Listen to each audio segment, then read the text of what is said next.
Today we will tell you a story. One day I was walking through the village. That day I was in the school, I assume. I am not sure. Then I found that I was in the middle of the converts.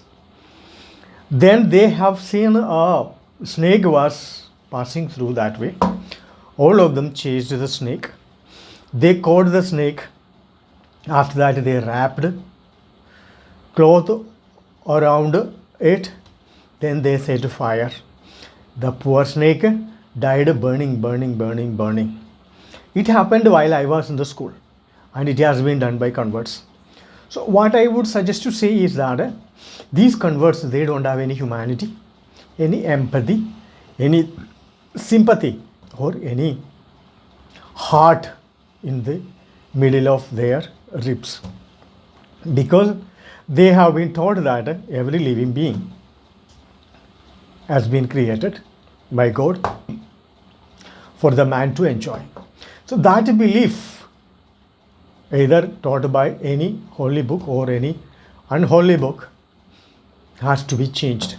Otherwise, the whole world, maximum number of animals have been tortured, killed, used as a slave, have been either people who follow Quran or the people who follow Bible.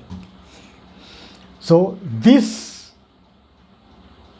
holy books have become a kind of a weapon or kind of a platform that would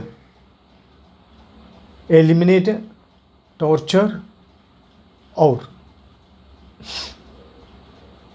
harass any living beings in the world.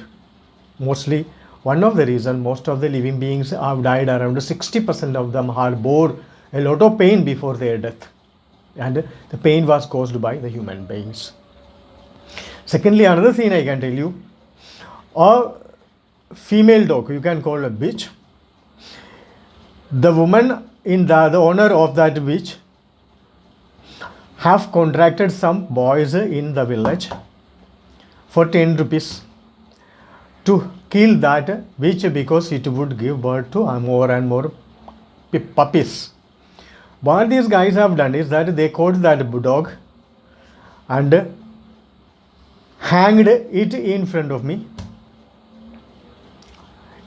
on the branch of a long tree, as if they are the hangers professional, and that the dog slowly died right in front of me.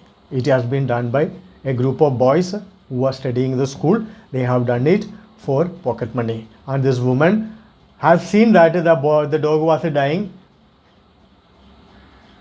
inch by inch, and she was a convert.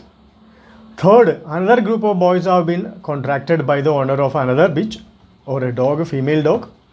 They have taken that dog into near the shore of a river. They have tied that dog onto a tree, a concrete pillar. Then they started beating it. It started crying. It was helpless. Slowly, another man was going the other side of the river, the small river. He asked them beat that dog on its head. It has been these guys beaten on its head, then thrown it into the river. Next morning, I saw that the dead body of the dog was surfaced on the water, the river. So all these have been happened right in front of me in Kerala. Kerala, in the converts are one of the most cruel people. Those who go to the church, those who go to the masjid, and the rest of the lower caste Hindus, with especially the males who has been dark complexion, they live with the inferiority complex. These guys use the leftist platform and they attack anyone they come across. They always wait for an opportunity to have a fight, set fire on someone's house.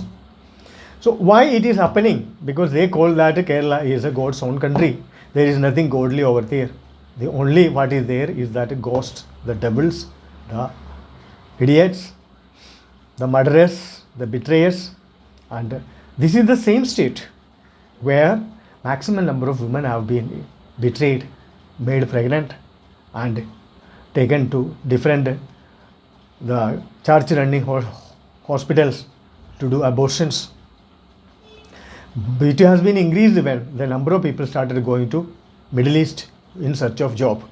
The males go to Dubai or Saudi Arabia, and the females will run their jobs at home, hiring the people, and the guys in the neighborhood always search for a woman whose husband is in Dubai or in the far away, and they have an understanding. So all these things happen, and still they call Kerala is a God's own country. There is nothing godly over there.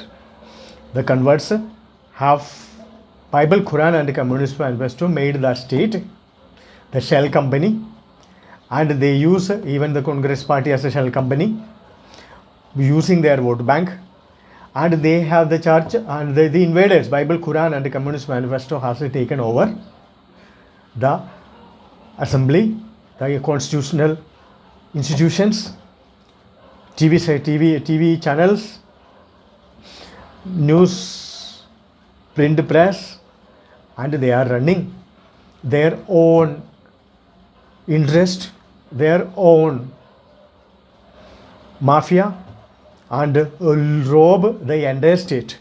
The leftists use the lower caste Hindus to bring them into the road and paralyze all institutions using the strike. Whether it is from the police, even the police is unionized in that state. And they divided the state. One more ruling party used half of the police, and the opposition used the other half of the police. Third, the access to the treasury, and both parties using the treasuries to loot and rob the state. From the private transport system, auctioning that license to the private transport, they make crores of rupees. Third is the Devasam Board. Devasam Board is another robbery platform which is used by the Bible, Quran and Communist Manifesto to loot the temples. They loot, they rob the temples, the ornaments of the deities, all the wealth of the temples, and they use that money to run their private life, their luxurious life in the name of government. Third, the Bible and the Quran is left untouched. They don't have any Devasam Board or any board, and these boards so-called Waqf board is run without any accountability. They don't declare an account, and the church is running so many hospitals, so many colleges, so many schools. Mostly they charge from the students, or they charge from the government as a rent, or running the management institutions, and they appoint the teachers from their own community. So the money they are looting indirectly, the money from the treasury or the public tax, and growing slowly by slowly, and using that money to convert more and more people. So this is what today's Good Morning World want to tell. And thank you for watching Good Morning World, and we will come with a new program next week. And please subscribe our channel if you find it very interesting. Otherwise please don't, because we only then we will grow, because we want to come with the new good programs. But we want to show where injustice is taking place, where silent robbery is taking place, where mafia is running. Thank you for watching IBTNL's Good Morning World. Thanks again.